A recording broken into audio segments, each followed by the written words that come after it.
Wives, have you ever given your husband bad advice? Probably.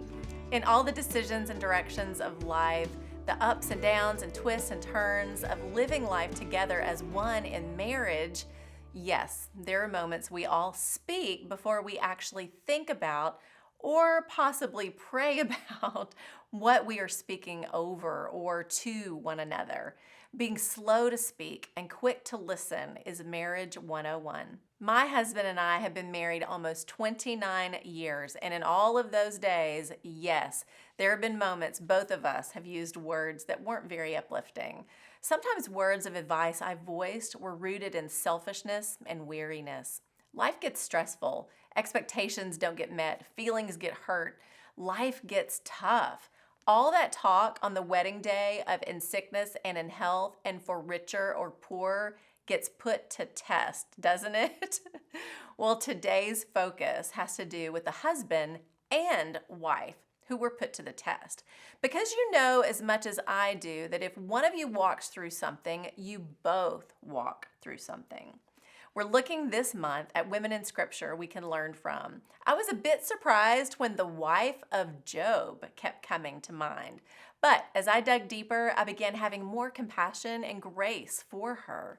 She was tired. What Job was experiencing directly impacted her life and heart as well. But the beauty of the story is what God revealed through it. If you're not familiar with Job, go read all 42 chapters. You'll see the tragedy and unexplained pain of Job's journey, as well as the revealed sovereignty and character of a loving and righteous God. It all begins with Satan attacking Job's character. God allows Job to be tested.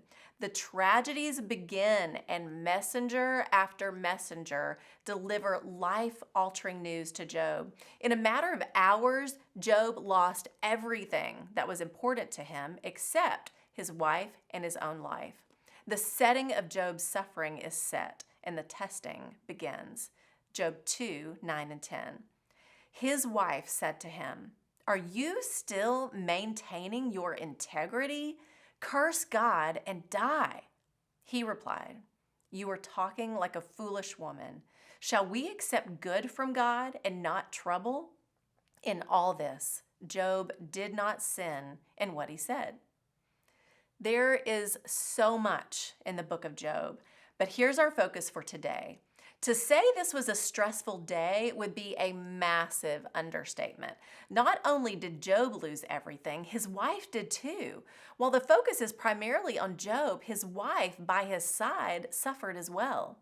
In a moment of weakness, as she watched her husband suffering greatly, the advice she gave was not what he needed to hear. I believe she did want his pain to end, but as I examine my own selfish heart, I think she wanted it to end for her as well. Job beautifully leads her by example. In chapter 1, he falls to the ground and worships. In chapter 2, he reminds his wife the goodness of God is not dependent upon life's blessings or pains. He is who he says he is. He is good, and he is worthy to be praised. That's the truth. Job persevered, and he and his wife's latter days were blessed greatly. It was a long, rough valley, but together they made it to the other side.